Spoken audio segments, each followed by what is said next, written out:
God level, you can tell him I said it. Level up. God level, you can tell him I said it. Level up. God level, you can tell him I said it. Level up. Level up. Level up. Go. Everything that means everything. Eyes connected to everything, and that's why I'm in everything. All eyes on me, all eyes on everything. That means everything. Eyes connected to everything. And that's why. What's going on, people? If you are out there watching, thank you very much for coming in here and tuning in with us on a Tuesday.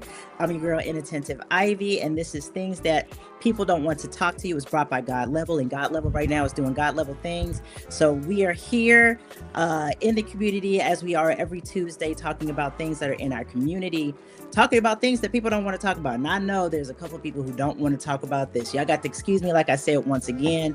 I'm a little down of the weather. Is that right? Is that right verbiage? I don't even know. I'm a little down of the I'm under the weather. Under the weather. Thank you. I'm under the weather. I'm on the side of the weather. So yeah, I'm your girl. You can find me Inattentive Ivy on all social media platforms where I talk about mental health, things that are plaguing the Black community. I'm ADHD as shit, so that's my thing. Right. And I am the owner of all the ADHD hamsters right now, just kind of sitting in because God Level is not here. So I appreciate you guys coming in, and we're going to do what we do. Let's go ahead and do a round robin so we can introduce ourselves. King Newborn, would you like to take it next, sir? Keep it short, simple, and sweet. This is King Newborn. Follow me on all social media platforms. Newborn everything. Peace. There we go. That's what I'm talking about. Hailing from, no, don't tell them where you're from. Don't tell them where you're from, King. I'll just messing with you. Mr. John Skywalker, would you like to come in? Did I say Skywalker? Mr. John Skywalker, would you like to come in and introduce yourself? John Skywalker, the Sly Talker here, lyricist, spoken word artist, martial artist, personal trainer, lover of life, student of psychology, and I'm a father who is taking on serious clients right now. If you are trying to get your body back into shape, if you got a wedding coming up, if you just discovered you got diabetes, if you have an amputated leg, if you have a mental disability, if you're just looking for a reintroduction into fitness, I can respond to a lot of your fitness problems. Look for at master.johnskywalker, at master.John Skywalker on TikTok and Instagram. Salute. Thank you very much, gentlemen. Appreciate you once again just being here. Now, let me go ahead and preface all of this. Little disclaimer about this week, right?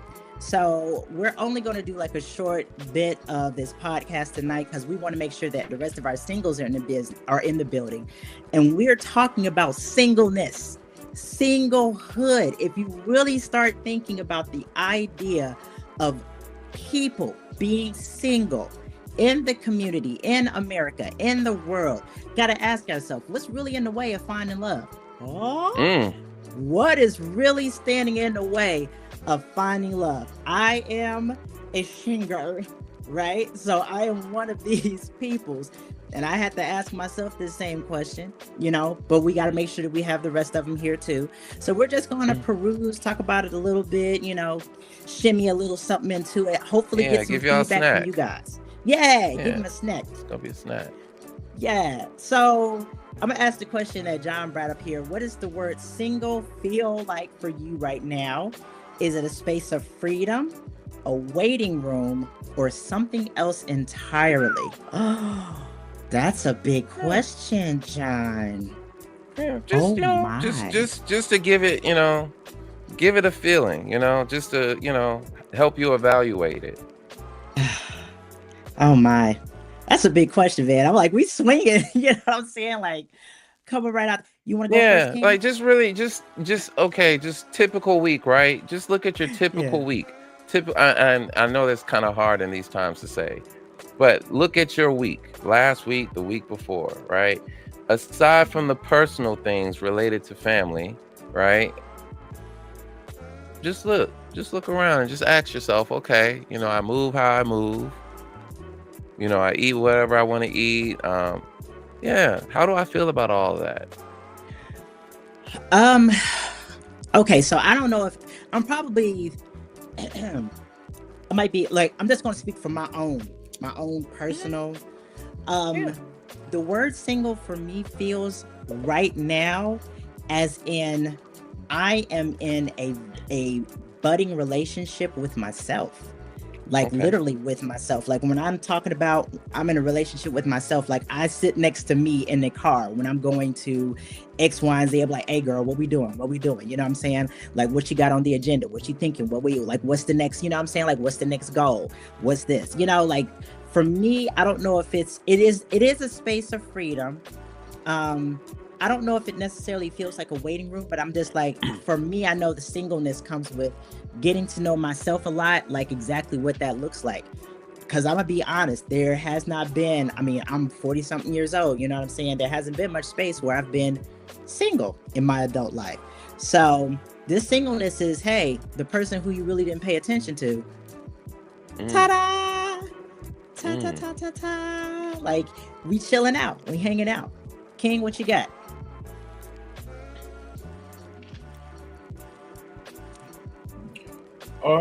To be honest, this topic I don't really have much on it for real. Besides the simple fact, I bring everything back to self. So, even trying to find a space of freedom, you got to look inward. Um, there was a time where even in a relationship, I would say I was single because I didn't even have a relationship with myself. So I'm just going through the motions, Mm. not really understanding what it is to even be in a relationship. And that still starts with self. So when you take the time off to do the work on yourself, like I get prime example, just what was that, Saturday? I'm in the car by myself, talking to me about some things I need to clear up and work on.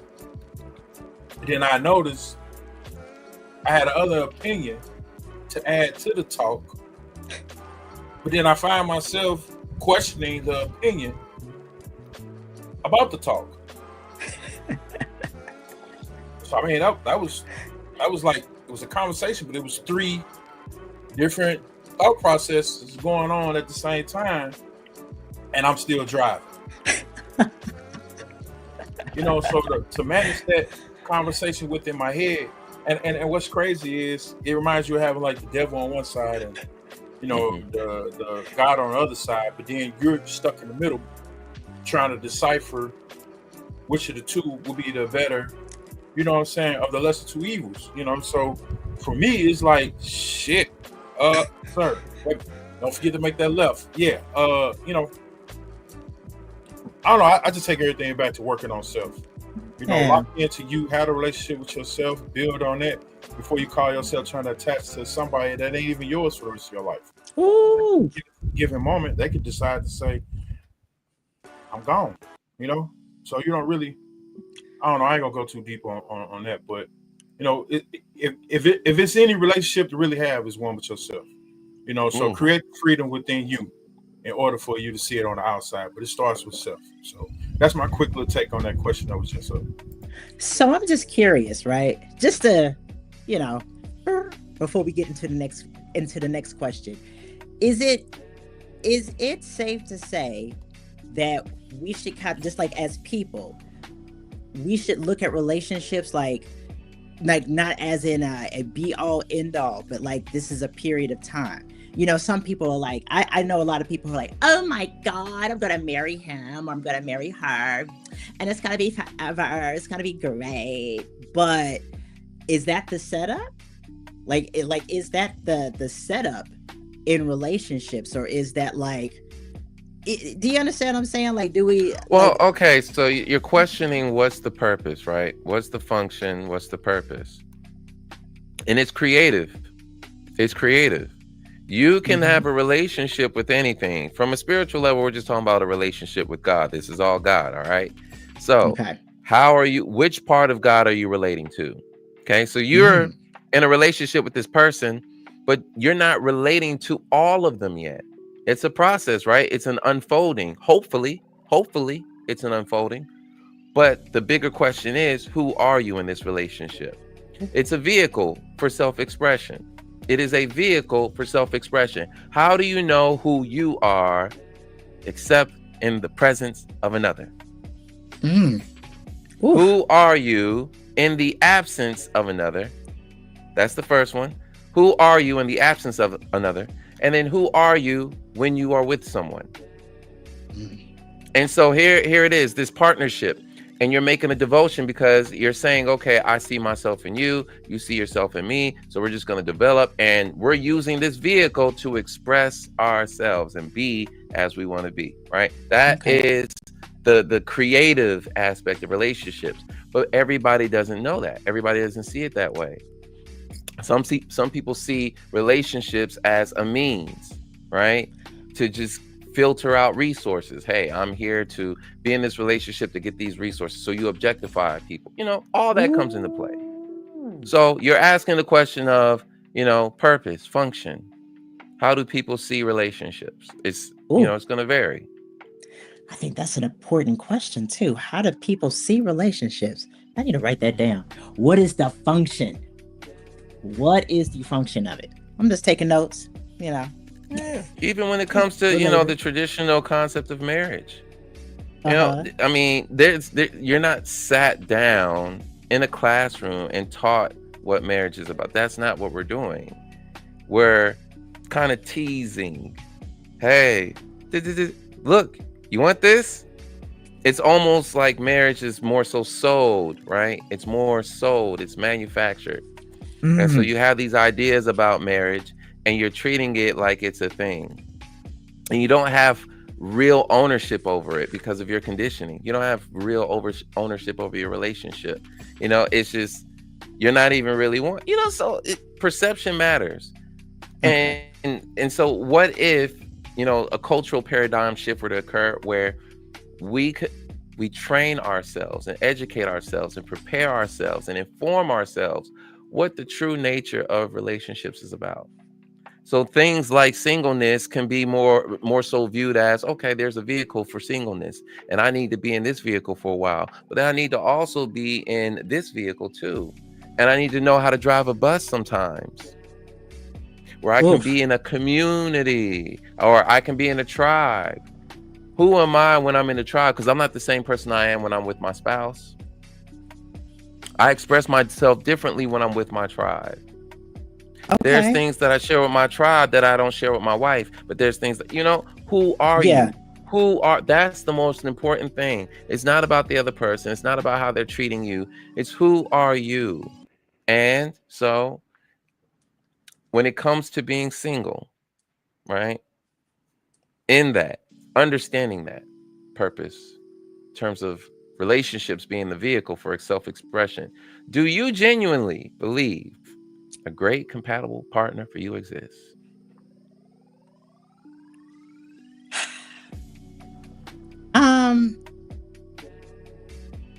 I believe that they do. Okay. They're out there. There's a great compatible partner. Yeah. I do believe that. I do believe that there is somebody out there, because I believe that there's somebody out there for everyone, you know? My question is, am I in a space to find them? Am I in a space to be ready? You know what I'm saying? If they present themselves, that's what it is. You know, I think it was Chris Newcastle, Rich Castle in the group, right? And he was he was basically, he said in the group, just in case if anybody is watching out there, we have a group that relates to the show. And he was like, if you really look at the evidence, and I kind of like this little bit of logic, he was like, the numbers, they add up, you know? He was like, if you look at the numbers, he was like, there has to be somebody who is out there that's compatible. He was like, because the numbers are numbering. And I'm like, that's a great, you know, that is a great, as I'm not gonna lie to you, I did the numbers. I got so curious one day. I was like looking at I was like putting my age, putting my location. But I wanna address something in what you're saying. The language. No, it's not a fault, right? It's just the idea. Why does it have to be one great compatible partner? Because I'm gonna be true to me. If someone asks me this question, do you genuinely believe a great compatible? I believe I got more than one. I don't know about y'all, but I got more than one great compatible partner out there.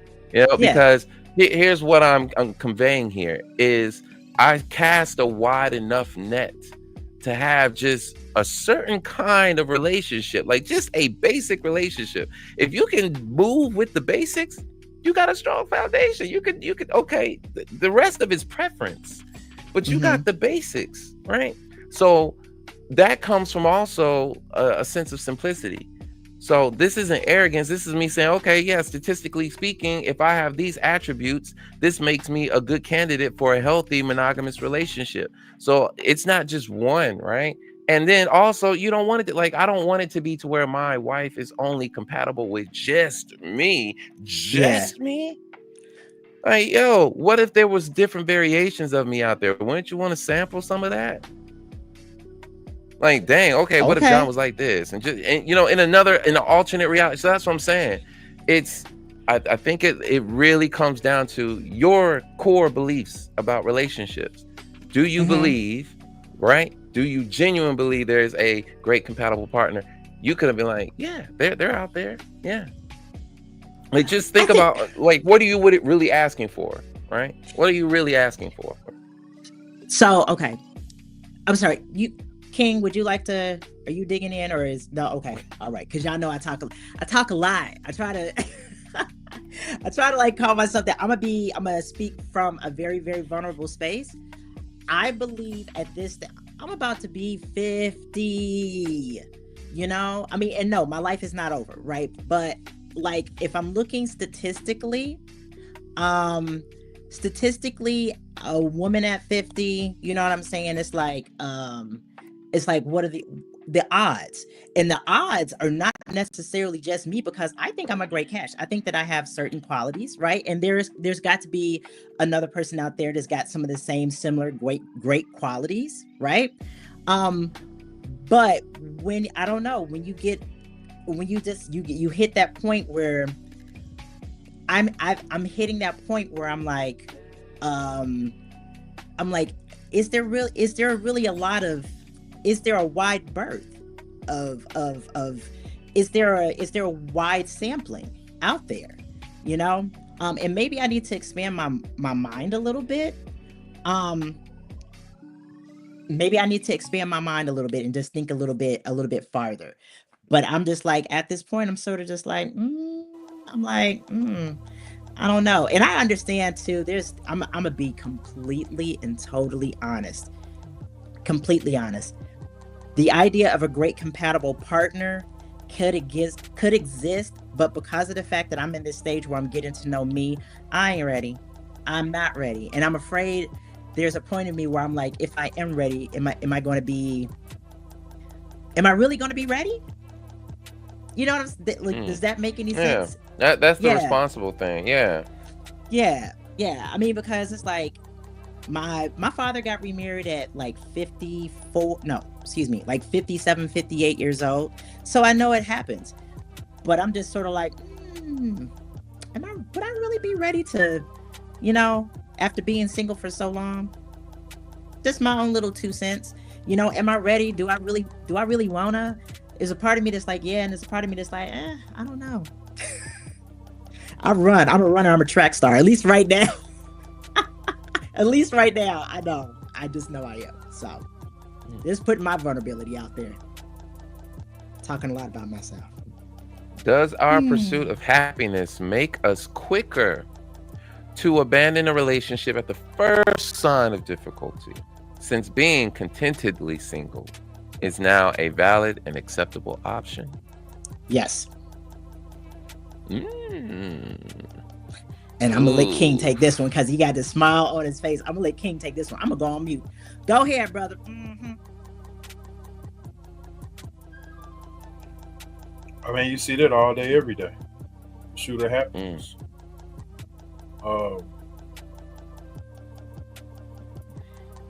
But to what level of happiness are you trying to reach? Trying to reach it by yourself? Trying to reach it with a partner? Who knows? Some of us start off trying to reach it with a partner. Then we find out, you know what? I'm gonna have to deal with this. I could be happy by myself. Yeah. And there you go. That's the end of that. And yet, So look, it's failure based on dissatisfaction, right? Definitely, because it So comes to not dysfunction. well, I was gonna say you start to move the goalposts a little bit, which puts pressure on your partner. It'd be hard to actually achieve certain goals that you might have in your head. You know what? Today he or she didn't do X, Y, Z. I'm not happy about that. It happened again. I'm bringing it to their attention. But what if it's something that you bring it to their attention that you ain't even taking the time out to work on yourself about? You know, So it also sounds like, and this is of course the presumption here that I'm trying to address, is that, you know, relationships require work, right? So what do you do when it comes to your job when you're dissatisfied with something, right? Do you just quit? Some people do. Some people do. But if that check is right, but it doesn't have to be a check, does it? It doesn't have to be a check. Just what is the buffer? What is the reward? What is the compensation for me having to endure this distress, this dissatisfaction? Oh, I can tolerate it. Now we're talking about tolerance. I can tolerate this dissatisfaction, this distrust, this failure and incompetence. I can tolerate it because these things over here are the benefit. So the relationship looks more like it looks more like your job. It does seem like it can have a temporary feel like, yo, I'm only here as long as you I'm loving it, right? As long as you stay within this box right here, I'll be here. Go ahead. I just wanted to just not interject, but just wanted to, like, you know, just piggyback off of that. It's so funny that you said, what do you do when you have problems with your job? What do you do when you have problems with your kids? What do you do when you have problems with your family members, right?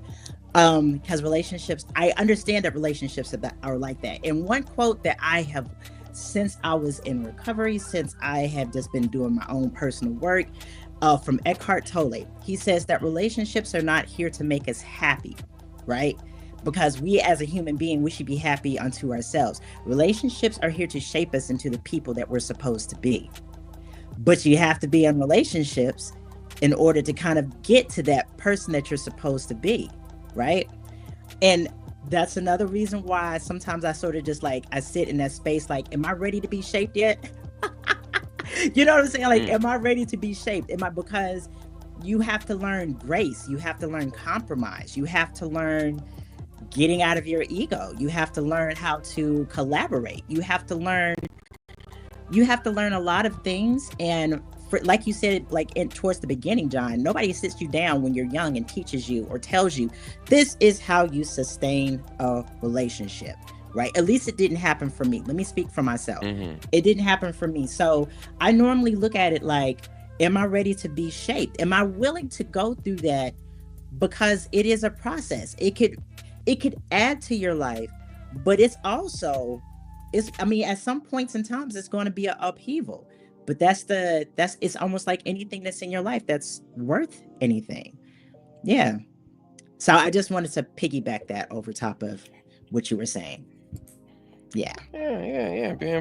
Being prepared, right, to maintain a relationship. And, you know, relationships, you know, for mankind, right, just thinking about them again as vehicles, and there's certain power dynamics that come with them, some of them that you inherit just because of the land that you're living at, right?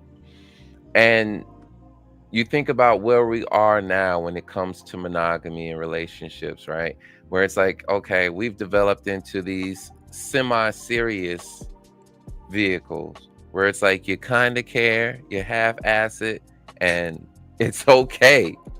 You still get a decent product, right? I mean, you get a cheap product, but you still get something, right? Ooh. It's low maintenance. You know, that's where we're at as a society, right?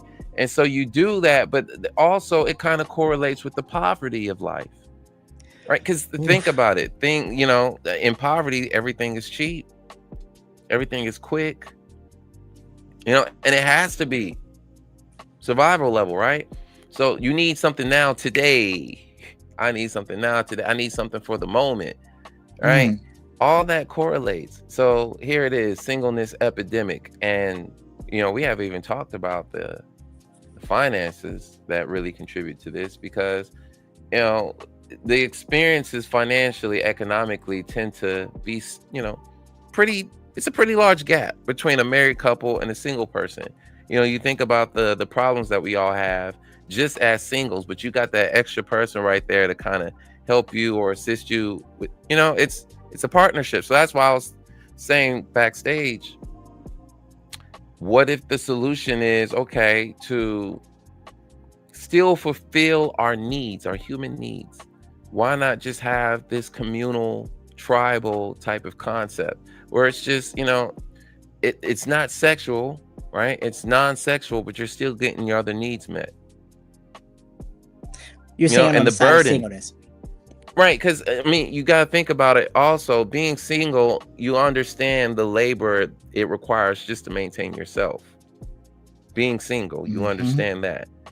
So if you respect the labor that it takes just to maintain yourself, and you're not trying to necessarily have this contractual commitment to somebody to grow with them, you can have a somewhat informal social contract with some peers, and it's kind of communal. And again, you're getting at least 85% of your needs met, versus being single, and you're getting all of your needs met sometimes. Okay. All right. I see what you're saying. Because you're like, you're almost like commit to the idea of communal, right? Is that kind of because sometimes I speak. Well, the larger question is, what I'm really trying to point to is, what is going to be the future of our singles, right? If you're, 46, 52, right? My mom is up there. I got your mom. My mom is up there, right? And in my view, just from being where I'm at, I'm like, dang, she kind of got it figured out. So it's like she really enjoys the independence, the freedom, being able to move how she wants to move, and she knows she's very content. She's very simple, so she doesn't require a lot. And then it's the understanding that, dang, if you invite somebody into this party, they might fuck it up.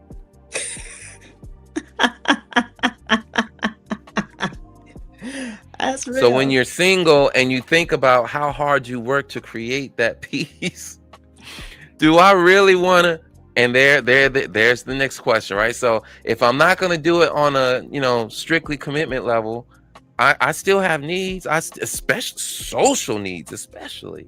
So what happens? Emergencies, yo. Like, hey, I might have some dogs and I want to go to Brazil. It helps to have friends, right? There is this idea, and I've been seeing so many women especially do this a lot, where they buy a huge house with their best friends, with their kids, and either they buy a small community and they raise their kids with this small community. So that way, if you want to go to Brazil and you've got dogs or you got kids, you've got the community there to take care of them. Like, there's a lot of that happening, like I see a lot of that happening for women, especially because, the fact that sometimes women are preyed upon as though, they're weaker. So, you got a whole community that's got a bunch of guns, or excuse me, I know that we're sponsored by, but I'm just saying, you got a bunch of women who are like, we're just going to come together and we're going to protect each other. And for them, it works out, Yeah. And that's just to throw that out there. The idea of communalness. Yeah. So I guess, so it looks like, are we at time, or did anybody want to say anything else about this subject right now? No, we're good to go. Part 2. Okay, so listen, check it out, right? So this was just like a teaser because, like we said, God Level is going to be coming back.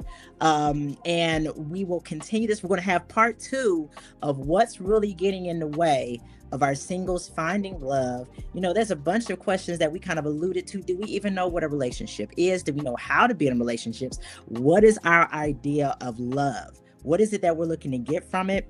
Yeah, who are we in that relationship? Woo, so many good questions, and we will touch on it. We're gonna be back next week. We hope to see you guys here next Tuesday so we can talk about it. All right, John, you got me?